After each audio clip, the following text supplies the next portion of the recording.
I stood knee-deep, straining to hear the faint tap of hammers from a workshop a few miles away.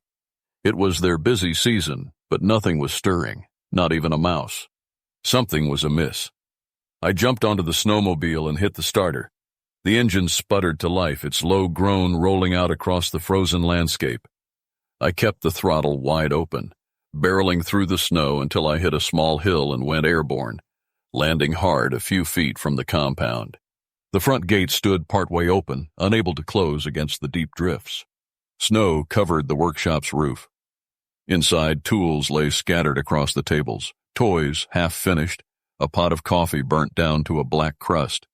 At one station stood a box wrapped in bright paper. Inside were 12 dolls, and beside them a note. If at all possible, could I get 30 dolls?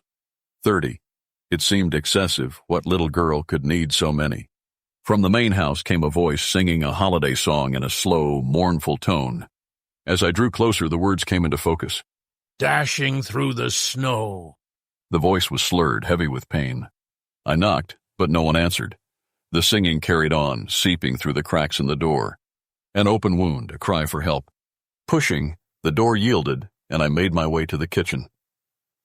The scene became seared into my mind. My friend was in trouble.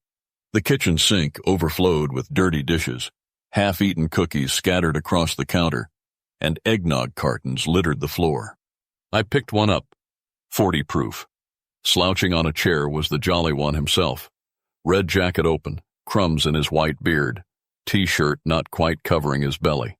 He lifted a hand in an over-eager wave, but the smile never reached his eyes, and his arm fell back onto the table with a thud. There were rumors that the big guy was struggling, unable to deal with an increasingly caustic world. I hadn't believed them, but now I knew it to be true. This was a man I admired, a man who had shaped my youth, who spread joy and goodwill across the globe. Now he teetered on the edge. Everything he stood for was being eroded. He was close to giving up. I could not let that happen. Grabbing an empty glass, he poured me some eggnog, sloshing half of it over the rim and onto the table. You're a good friend. He burped and thumped his chest. Excuse me, have a drink.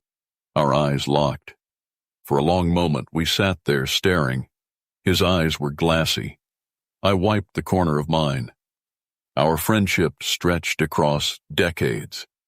It had been tested and forged, the impurities hammered away, leaving only what was true. A bond in which you could sit in silence and say more than a river of words ever could. Come on, he said, forcing a smile. Drink up. I hesitated.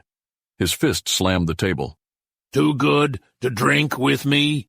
Don't want to be seen drinking with a has-been. He lowered his head. To hell with you.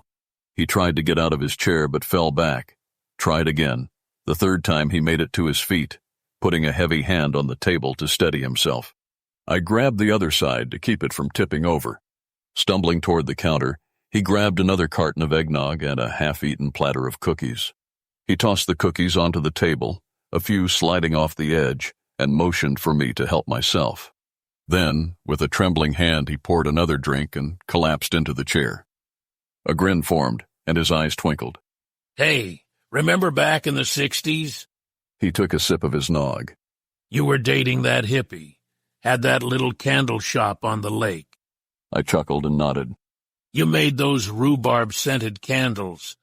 Man, they stank like sour feet in a wet sack. And you wanted me to give them out as stocking stuffers. He laughed and his belly rolled. Those were some good times. I mean, there were rough spots. Some downright awful things happened. But people never turned vicious. They didn't insult each other for the sport of it. I shifted in my chair as his smile faded. The difference is, we didn't lose hope. I took a cookie. The room grew quiet. Stopped by the shop, a lot of unfinished toys. Yeah, well, what does it matter now? He grabbed a cookie and dunked it in his eggnog. Did you see the dolls? $30 seems like a lot for one little girl. His eyes flared up. A lot? What do you know? He tossed the cookie onto the table.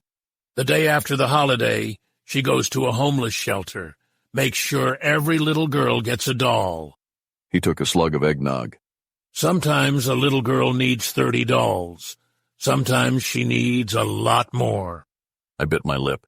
It was foolish to question him. He wasn't just a gift giver, he was a teacher. He led by example. One quiet act of kindness from him, and thousands would follow. He reminded us what it meant to care, to be decent, to respect others. And now, as we wade through a toxic age where so-called leaders are bloated with ego, mock the vulnerable, lie without shame, and wear cruelty like a badge, we need him more than ever. God help us if we lose him. If you need help, I could— No, it's over. I can't run a workshop like this. The tariffs are killing me. 20% one day, 50% the next. And forget about my subcontracts in Vietnam. There won't be any toy soldiers this year. Still, if we fire up the workshop, we can— Do you have any idea how hard it is to staff a workshop? Do you? I fumbled for words and looked away. He'd done his job for longer than any of us had a right to expect. Maybe it was our turn. Maybe the rest of us needed to carry the load. But could anyone really replace him? They come here, he said, voice quieter now. They work hard, just trying to make a better life for their families. He picked up his eggnog, stared at it, then set it down untouched.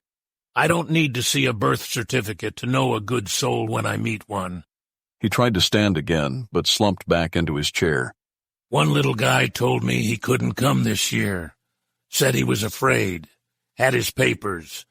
But sometimes, if you look different, they don't bother to check. He gave a sad laugh. I offered to send a sled, told him he could ride in style, but I could tell he was scared. A long pause. That's when I shut the whole place down. He laid his head on the table and began to sing again, the same slow, sorrowful tune. It drifted out the window and across the frozen tundra, the only sound for miles. Mrs. C entered, glanced around the kitchen, and shook her head. She put on a pot of coffee and turned to me. Thank you for checking on him. I'll take it from here. Is he all right? She hesitated, then said, No, but he will be. Not today, certainly not tomorrow, but soon. On my way out, I stopped by the workshop and began working on the 30 dolls. Before long, a little helper showed up and set about building a train set.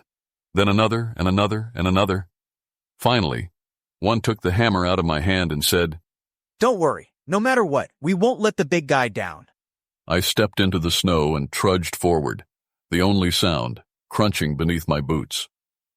It was going to be a long, hard winter, but eventually, a small bud would dare to poke through, stretch out its leaves, and reclaim the sun.